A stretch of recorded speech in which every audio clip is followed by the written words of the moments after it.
Kumradın Zanaat Училищесine 9 klasın dokumentlerinden gelirler. Abituriyentlere 2 hem 3 yıllık öğrenmesini teklif ederler. Piotr Uzun Kumradın Zanaat Училищесinin başın öğretmek bölümün yardımcısı belli eder var olan zanaatları. Автомеханик, слесарь по ремонту кузовов, также электромонтер по обслуживанию электрооборудования, электромонтажники, они столяра, все на сегодняшний день востребованы на рынке труда.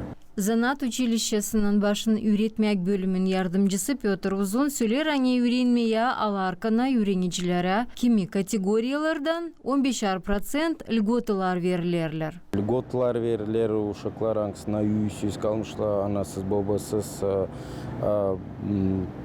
angsına hasta zor tarafından ile babası ile anası gene hasta bir zor işin uğrundan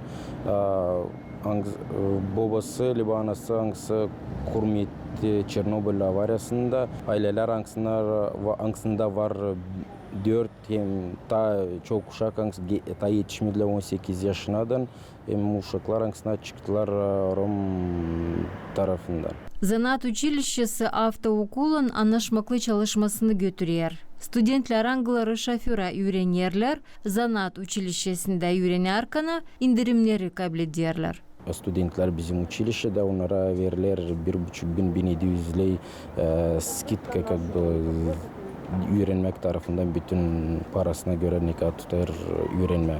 Училищенің yöndericiliği belli eder, hani hepsi kim ister ta dokumentlerini vermez, Zanaat Училищесінде komissiya dokumentleri Avgust'un 26'sından kabul edecek.